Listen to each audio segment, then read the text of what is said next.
Hey,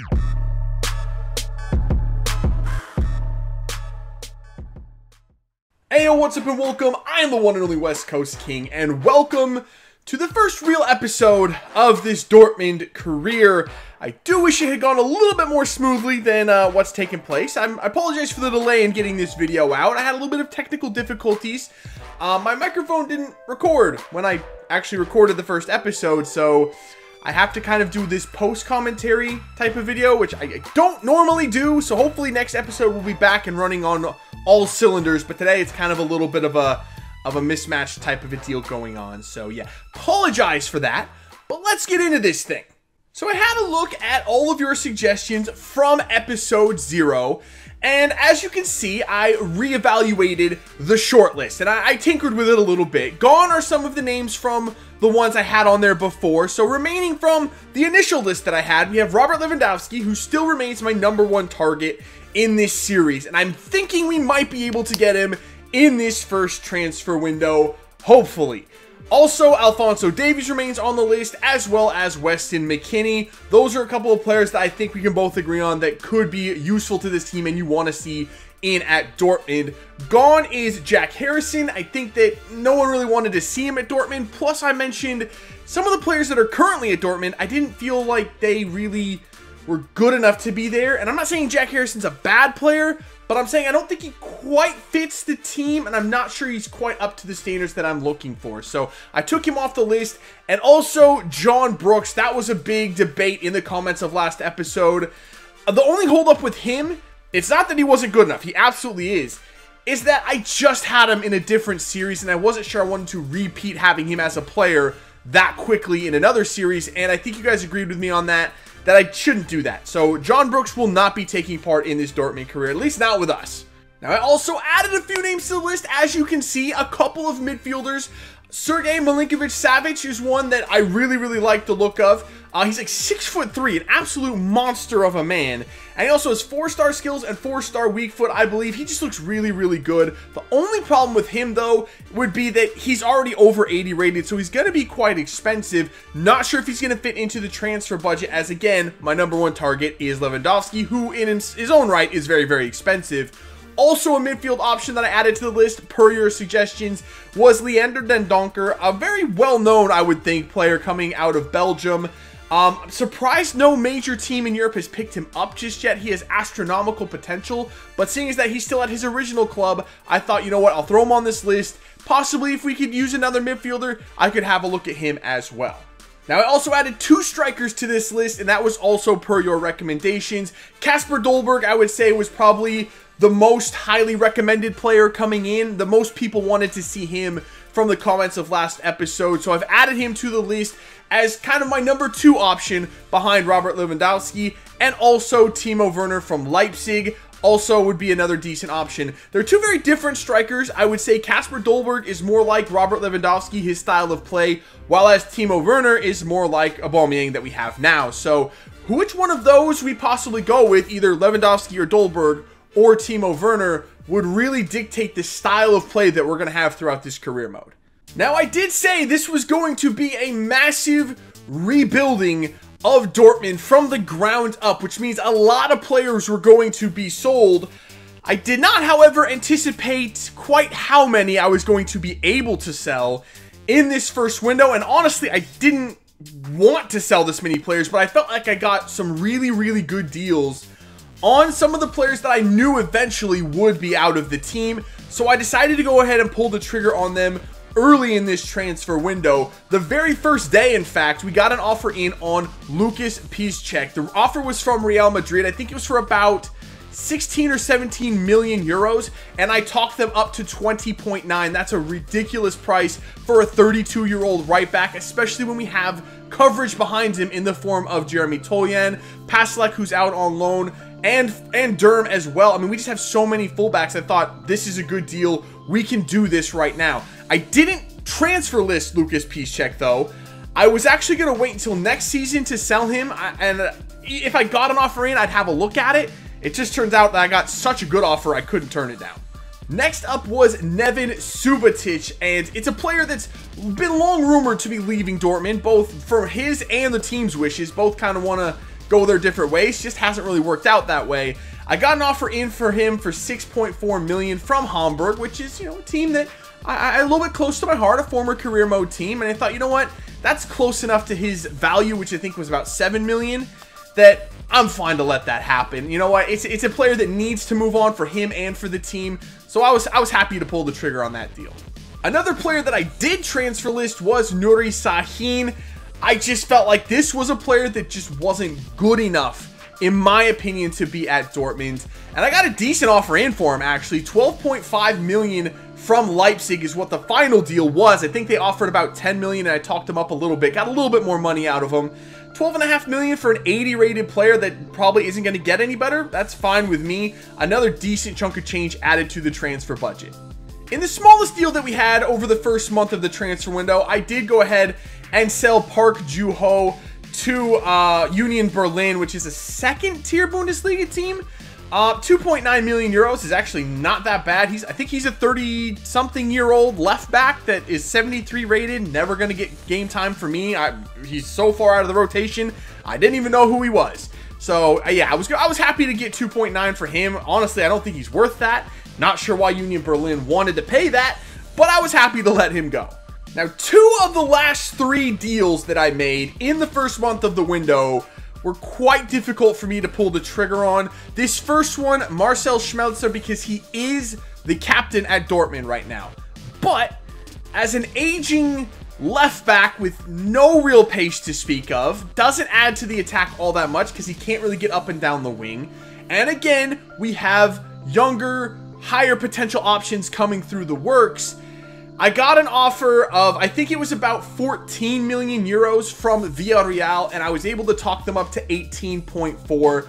That's just too good to pass up. Again, I wasn't expecting to get that much for an 80 overall left back with no real potential, and I was happy to get that much money in, and I think we're going to be able to cover that spot. I think we're going to play Rafael Guerrero at left back. We'll have a look at what the team looks like now after everything was done in this first month, but again, that was just another offer. I couldn't pass up that much money for a player with no potential past what he is right now, and one that I know he's the captain, and I know he's loved by the fans there, but he doesn't add as much to the team as other players could possibly add.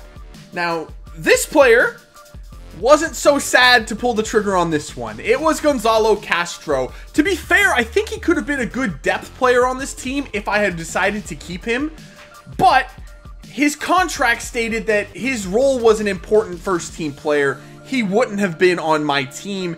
Plus, I was able to pull 27.5 million euros out of Chelsea for the rights to Gonzalo Castro, and then at that point, really wasn't much of a decision for me. Now, his buyout clause was 34 million, so that's considerably more than what I actually got for him, but I felt like that was a fair offer. I was able to talk them up. I think they offered 23. I got them to 27.5, so I did a pretty good job with the negotiation as well. And it's just a player that I personally didn't like and I didn't play well with. So it was just a clash of styles, I think, for me and him. He's still a decent player. I have no issue with, you know, how good he is. I think he's good enough to be at Dortmund. He just doesn't fit what I want and what I need. So 27.5 million euros, good price tag for Castro. This final player, I actually had gone back and forth. I mentioned last episode that I possibly would look to sell Shinji Kagawa. And then I decided after reading the comments, you guys wanted to see him stay. And I was like, you know what? He's the 5th highest paid player on the team.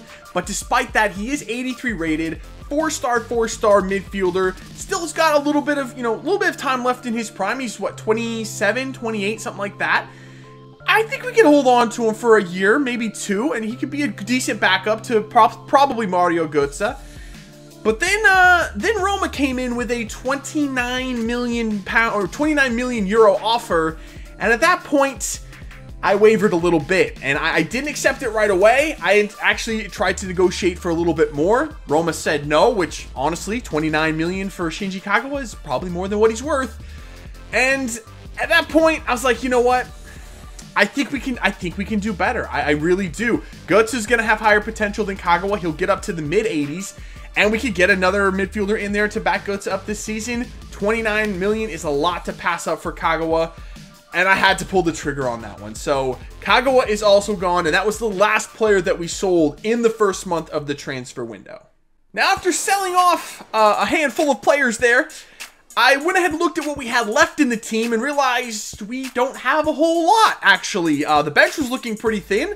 And beyond the bench, I think we had 3 or maybe 4 players that I felt comfortable using in the first team.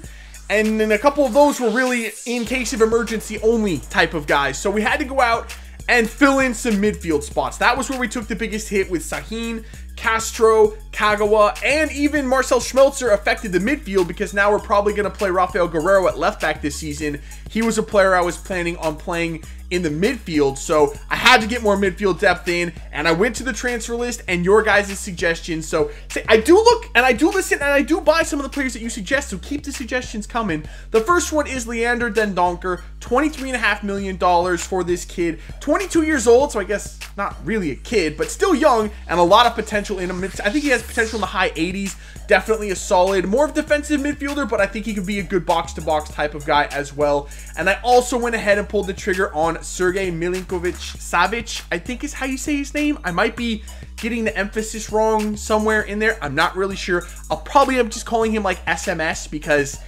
I'm gonna mess that name up in the heat of a game. I'm not gonna be able to get that full last name out. So SMS, 33.5 million euros, the most expensive player by far. But I felt like it was one we needed. I like this guy. He's going to add a lot to this team. He's going to go right into the starting 11 as well. I think Den Donker is going to be more of a bench guy to start off with, but Milinkovic-Savic is going to be a starter. 81 rated at 22 years old. Center mid / center attacking mid. Although I'm not sure about how he's going to play center attacking mid. I think I might have another idea for that spot, but we'll get into that in just a minute. But he's another great player that I thought I had to go and get. And even after all of that, we still had about 98 million euros in the transfer budget.